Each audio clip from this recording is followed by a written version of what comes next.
Lisa Brown with Ink and Inspirations and Stampin' Up! Demonstrator, and in this video I wanted to share a little birthday packaging that I had done for my niece using the Sweet Shop Designer Series paper, the specialty paper. This is in the Occasions Mini, and this will be available only through today. So I wanted to share another project with it because I think it's so fun, especially for birthdays. Also available just through today until the new catalog comes out June 1st is the Petite Purse die, which is just precious. I'm going to use this to put a little cash in for spending money for my niece. She likes to go shopping. And also the Bright Blossoms stamp set. Now that set will be in the new catalog, but if you want it early, today is the last day to take advantage of the sneak peek. So here I have the little purse. You can see I used some of our strip rhinestone gems on that. A little boho blossoms punch there. And I'm going to do another video later that shows you how to put this accent piece on the purse. But I wanted to show you today how I put this little box together. And I used some Island Indigo cardstock. I cut it at 4.5 by 8.5. And then I scored it at 2, 4, 6, and 8 on the 8.5 inch side.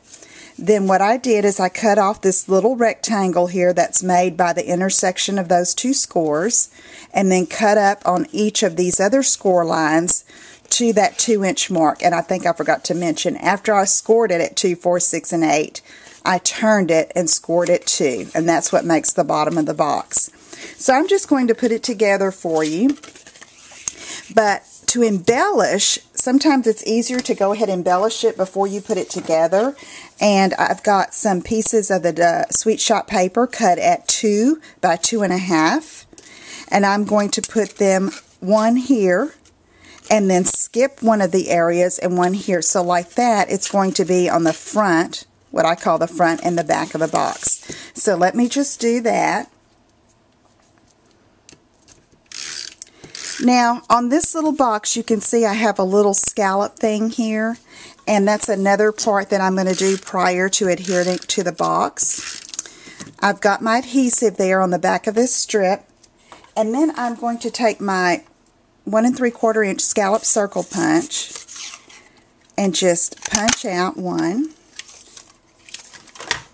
And then I'm going to use the reverse side of this little cake and pie paper. It's so cute. And I'm going to cut it in half. And then I want this contrasting print that's on the back side to peek out from the back side of this. So I'm going to just adhere it to the back, put a little more adhesive, and then just layer it right over that panel section of the box. Okay? Then I'm going to do the same thing with the other piece. Adhesive on the back, and then adhesive here, and just adhere it where it'll be protruding a little bit, and add just a little bit of an accent piece to the box.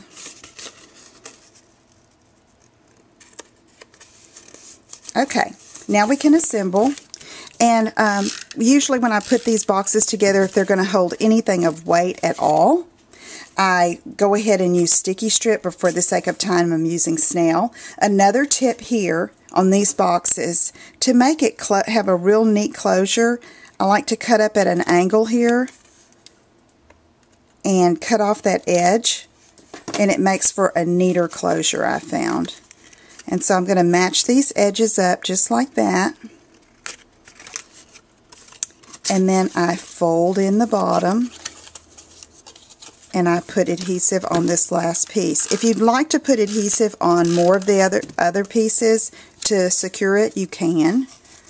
But I'm doing that just for the sake of time.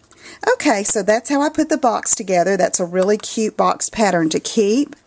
To embellish, again, I added some Boho Blossoms flowers in Lucky Limeade and Island Indigo with a little rhinestone gem, and that's adhered there with a glue dot, mini glue dot.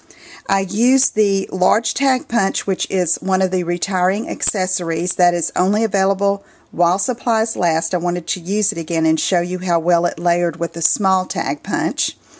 And then I stamped a little image from the Bright Blossom set, added a little bit of bling. This is from the Broadsheet Alphabet, which is the monogram for her name, and I think that's going to make a really cute little presentation set for her birthday. So if you have any questions, email me at lisa@inkandinspirations.com. Thanks for joining me, and I will see you again soon. Bye-bye.